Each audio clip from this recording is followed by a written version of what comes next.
今晚的大鸡鸡，地方小镇举办了火鸡选美比赛，不同的地区的农夫带着农场里最大最美的火鸡来甄选，都想要让自己的火鸡成为今晚的 MVP 加一大鸡鸡。记者询问当地里长，要怎么样筛选才能判定今晚的大鸡鸡？大鸡鸡的里长说，大而美是基本的，主要是看持久度。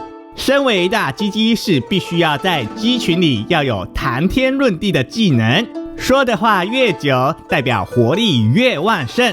基本上若讲不到15分钟，就视为淘汰。这也就是所谓的鸡少话谈，15分钟 out。这个比赛告诉我们，要成为今晚的大鸡鸡，一定要配温开水。控制室，中杯无糖冰美式。我们下次见。